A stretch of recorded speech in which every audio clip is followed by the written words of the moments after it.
Bismillah. Assalamu alaikum, dear students. Today we are going to discuss double displacement reaction. These double displacement reactions are the reactions in which two compounds react by an exchange of ions to form new compounds are called double displacement reactions. These double displacement reactions usually take place in a solution. When these reactions take place in a solution and the product formed or one of the two products formed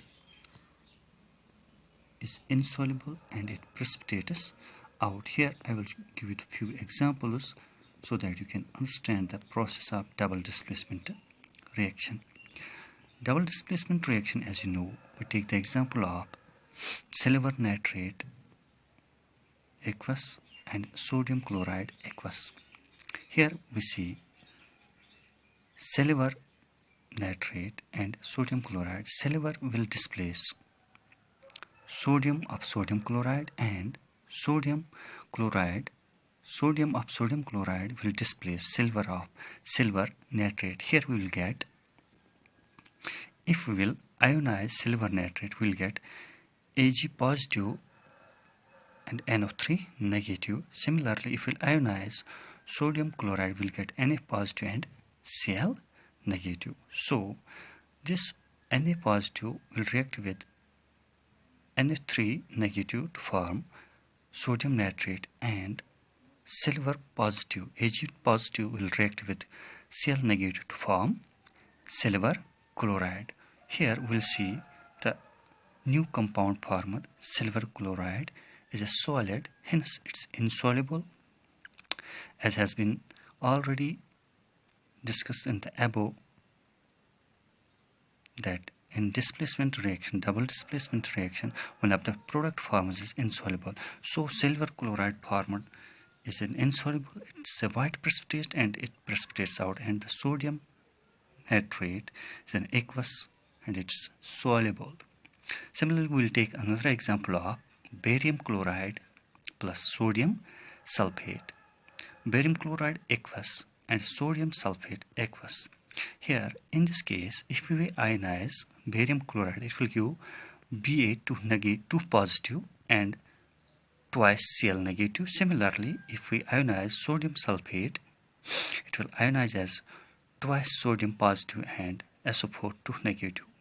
Here, sodium will be replaced by barium to form barium sulfate. Barium sulfate, being a salt, it is insoluble and it forms a white precipitate, and sodium chloride, being soluble, hence the two compounds formed, one of the two compounds formed is insoluble in the aqueous solution. Similarly, we'll take another example of barium chloride and copper sulfate. We'll take barium chloride, when ionized we will get barium 2 positive and twice Cl negative. Here we'll get CO2 positive and SO4 2 negative. Here copper will be displaced by barium and barium will be displaced by copper. So we'll get barium sulfate and copper sulfate aqueous. The two substance form, one of the two substance forms is insoluble. Similarly, we'll take another example of copper sulfate react with hydrogen sulfide. Here copper will displace hydrogen or hydrogen will displace copper. We'll get copper will displace hydrogen, being more reactive than hydrogen.